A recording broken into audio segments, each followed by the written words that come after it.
PTI के साथ deal की बातें होती हैं, फलां मिलने जा रहा है, नहीं मिलने जा रहा, खान साहब नहीं मान रहे, कोई ये कहानी है या सिर्फ कहानी ही है? हाँ, ये सवाल आपने किया ना मुझे, तो जिसका मैं जवाब दे सकता हूँ, क्योंकि ये खान साहब जो है वो ये अडयाला जेल रावलपिंडी में है ना, तो रावलपिंडी करीब है ना इस्लामाबाद के, तो वो वहाँ से खबर जो है वो मेरे पास आ जाती है। और वैसे भी अडयाला जेल में सिर्फ पॉलिटिकल लोग तो बंद नहीं हैं, और भी बहुत से लोग हैं, उनको हम जानते हैं जो बंद हैं, तो उनके ज़रिए भी खबरें हमारे तक पहुँचती हैं। तो एक या दो नहीं, 3-4 लोग जो हैं वो इमरान खान साहब के पास मुफाहमत का पैगाम लेके गए, और जो जो मुफाहमत का पैगाम लेके गया, और अगर उसका ताल्लुक तहरीक इंसाफ से था, तो इमरान खान साहब ने उसकी बहुत क्लास ली है। और यहाँ तक क्लास ली है कि उसने कहा है कि यहाँ से, इस अडयाला जेल से मेरी डेड बॉडी निकल सकती है, लेकिन तुम ये ना सोचना कभी कि मैं नवाज शरीफ की तरह डील करके तो पाकिस्तान से बाहर चला जाऊँगा। मैंने डील नहीं करनी, हाँ मरवाना है तो मरवा दो। अब इस पर ये खान साहब का रिस्पॉन्स जो है, ये सियासी रिस्पॉन्स है या गैर सियासी रिस्पॉन्स है, ये एक अलग बहस है। लेकिन जिस इमरान खान को अडयाला जेल में बंद किया गया है और जिसके पास 3-4 लोग गए हैं, और उसमें से एक बंदे ने मुझे खुद बताया ना कि जब मैंने खान साहब को ये कहा तो खान साहब ने फिर मेरी ये इस तरह से क्लास ली। तो इमरान खान तो फिलहाल मुझे नहीं लग रहा कि वो किसी डील वील के चक्कर में है, और इसीलिए तहरीक इंसाफ पे दबाव भी बढ़ रहा है। देखें, दोबारा मैं आपको याद दिलाऊंगा कि जब ये इमरान खान साहब जब वज़ीर आज़म थे, तो इनके दौर में जो मेरे साथ हुआ, वो अब पीटीआई वाले कहते हैं जी कि उसके जिम्मेदार इमरान खान साहब नहीं थे, वो उसके जिम्मेदार तो जनरल बाजवा साहब थे, जनरल फैज साहब थे, कोई भी है। वज़ीर आज़म तो इमरान खान था ना। उस वज़ीर आज़म इमरान खान के पास मैं गया था खुद कि डॉक्टर शाहिद मसूद को अडयाला जेल में बंद किया गया है, मैं उसको जेल से मिल के आ रहा हूं। तो इमरान खान ने कहा, अच्छा शाहिद मसूद जेल में है? हो मुझे तो पता ही नहीं। तो मैंने उनका बड़ा मजाक उड़ाया था। अब वो इमरान खान खुद अडयाला जेल में बंद है, ठीक है ना। तो उस वक्त इमरान खान साहब जो है वो, जब मैं उनके बारे में को कमेंट करता था तो उनको बहुत बुरा लगता था। अब मैं कमेंट कर रहा हूं, उनको अच्छा लगेगा, और शहबाज शरीफ साहब को बुरा लगेगा। तो मैं आपको ये कमेंट कर रहा हूं कि इमरान खान साहब जो हैं वो इस हुकूमत के साथ कोई डील करने के लिए तैयार नहीं है, और वो अपनी पार्टी को मुसलसल ये प्रेशराइज कर रहे हैं कि इनके खिलाफ तहरीक चलाओ। और इसीलिए अब तहरीक इंसाफ जो है उसने 30 मार्च को इस्लामाबाद की परेड ग्राउंड में जलसे के लिए इस्लामाबाद हाई कोर्ट में दरखास्त दायर की हुई है। तो अगर ये 30 मार्च को इस्लामाबाद की परेड ग्राउंड में रमजान के महीने में जलसा करना चाहते हैं, तो कोई लगता है आपको ये डील वील करेंगे? मेरा नहीं ख्याल ये करेंगे। तो क्या उनके ज़हन में, मीर साहब आप क्या रीड क्या करते हैं? जाहिर है ये तो यानी उनकी एक पर्सनैलिटी भी है कि ये स्ट्रगल को वो कैसे आगे लेके जाना चाहते हैं, क्योंकि मकबूलियत जितनी मर्जी हो, वो कबूलियत वाला मामला तो दूर दूर तक नहीं है। देखिए, जितना मैं इमरान खान साहब को जानता हूं ना, वो जब कोई चीज़ सोच लेते हैं ना, फैसला कर लेते हैं, तो उसके आफ्टर इफेक्ट्स के बारे में वो ज़्यादा नहीं सोचते। वो आमतौर पे कहते हैं बस ठीक है, अल्लाह मालिक है, फैसला वो कर देते हैं।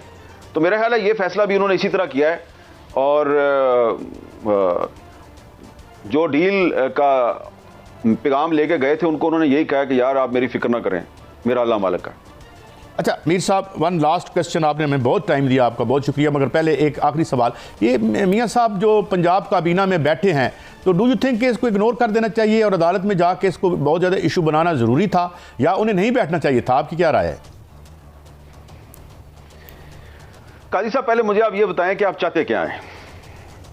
नवाज शरीफ साहब जो हैं वो जब लंदन से फ्लाई किया और वो पाकिस्तान पहुंचे और उन्होंने जलसे से खिताब किया, और फिर जब इलेक्शन की कैंपेन चली तो मुस्लिम लीग नून ने नारा लगाया पाकिस्तान को नवाज दो। नवाज शरीफ साहब जो हैं वो उनके वजारत उज़्मा के उम्मीदवार थे, ठीक है जी। फिर वो मानसरा से एक सीट हार गए, लाहौर से जीत गए, वो वज़ीर आज़म के उम्मीदवार थे भाई। अब वो खुद वज़ीर आज़म नहीं बने, उन्होंने अपने भाई को वज़ीर आज़म बना दिया है और अपनी बेटी को उन्होंने चीफ मिनिस्टर बना दिया है। अब आप क्या चाहते हैं कि अगर मरियम नवाज चीफ मिनिस्टर बन गई है और किसी इजलास में नवाज शरीफ साहब भी बैठ गए हैं तो वो ना बैठें? आईनी और कानूनी लिहाज से आप बात कर रहे हैं ना, तो आईनी और कानूनी लिहाज से नवाज शरीफ साहब को नहीं बैठना चाहिए।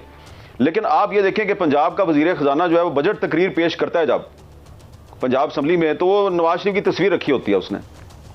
तो ये उनकी अकीदत है अपनी पार्टी के साथ। अब ये जो अकीदत है ये आइन और कानून के मुताबिक दुरुस्त है या नहीं है, लेकिन ये एक पॉलिटिकल जेस्चर है। नवाज शरीफ साहब को काबीना के इजलास में बैठाना एक सियासी पैगाम है कि भाई पंजाब में तो नवाज शरीफ की हुकूमत है, ये उन्होंने पैगाम दिया है इस्लामाबाद वालों को, जहाँ पे कि शायद कुछ लोगों का ख्याल है कि नवाज शरीफ की हुकूमत नहीं है, किसी और की हुकूमत है। तो अगर उन्होंने एक सियासी पैगाम दिया तो आपको इस पर क्या एतराज़ है? अगर कोई इतराज़ है तो आप मुझे बता दें। I agree with you, it's a non issue, बिला वजह इसको हाइप देने की कोशिश की जा रही है। मीर साहब, ये जो अभी हम KPK की तरफ थोड़ा बढ़ते हैं, उनका एक वारंट निकला है मजिस्ट्रेट साहब ने, तो वो आए भी थे, CM साहब मिले भी थे PM साहब से, तो क्या ये माजराई आगे बढ़ेगी और इस हुकूमत के बारे में बातें हो रही हैं, गवर्नर राज की बातें हो रही हैं, पहले तो क्या ये एडवाइजेबल होगा और क्या ये होने जा रहा है आपके ख्याल में? नहीं, बिल्कुल मेरे ख्याल से कि खैबर पख्तूनख्वा के चीफ मिनिस्टर और वज़ीर आज़म शहबाज शरीफ साहब के दरमियान मुलाकात एक अच्छी पेशरफ्त थी। It was a very positive development. लेकिन उसके बाद जो वारंट गिरफ्तारी जारी हुआ है, मुझे लगता यह है कि ये वारंट गिरफ्तारी दरअसल उस मुलाकात को सबूताज करने की कोशिश है, क्योंकि ये इतना ज़रूरी नहीं है। एक तरफ तो इमरान खान साहब जो हैं वो तोड़ फोड़ के और हंगामा राई के मुकदमात में उनको बरी किया जा रहा है। कल भी 2 मुकदमात में वो बरी हुए थे, आज भी वो 2 मुकदमात में बरी हो गए हैं। पिछले 24 घंटे में इमरान खान पे 4 मुकदमे खत्म हो गए हैं, 4 मुकदमों में वो बरी हो गए हैं। और दूसरी तरफ आप खैबर पख्तूनख्वा के चीफ मिनिस्टर जो हैं उनके खिलाफ वारंट गिरफ्तारी जारी करवा रहे हैं। तो आपको अगर उनसे कोई प्रॉब्लम है तो उनके साथ बात करें, जैसा कि शहबाज शरीफ साहब ने उनसे बात की है। तो मेरा ख्याल है कि अगर पंजाब से खैबर पख्तूनख्वा के वज़ीर आला के वारंट गिरफ्तारी जारी होंगे तो इससे पाकिस्तान के वफाक की जो 4 इकाइयाँ हैं उनके जो बाहमी ताल्लुकात हैं वो उन पर असर पड़ेगा और मरकज़ और सूबे के दरमियान जो कशीदगी है उसमें इजाफा होगा। मेरा ख्याल है कि ये बहुत बदकिस्मती की बात है।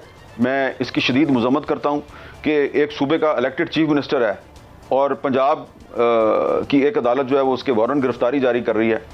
अगर सोचें आप कि अगर किसी पुराने मुकदमे ढूंढना तो कोई मसला नहीं होता, तो किसी पुराने मुकदमे में अगर खैबर पख्तूनख्वा से पंजाब के किसी सियासतदान के इस तरह वारंट गिरफ्तारी जारी हो जाए तो आपको कैसा लगेगा? आप लाहौर में बैठे हुए हैं, आपको कैसा लगेगा?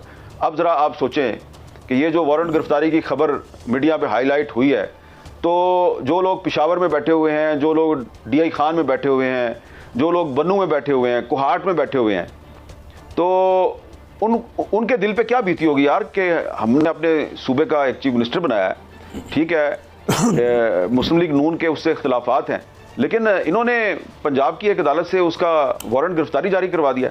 तो मेरा ख्याल है कि हमें हकीकत पसंदी का मुजाहरा करना चाहिए। ये जो सियासी लड़ाई है इसको सियासी लड़ाई रहने दें, इस सियासी लड़ाई को इतना आगे ना लेके जाएं कि इससे पाकिस्तान के वफाक और इस्तेहकाम के लिए खतरात पैदा हों।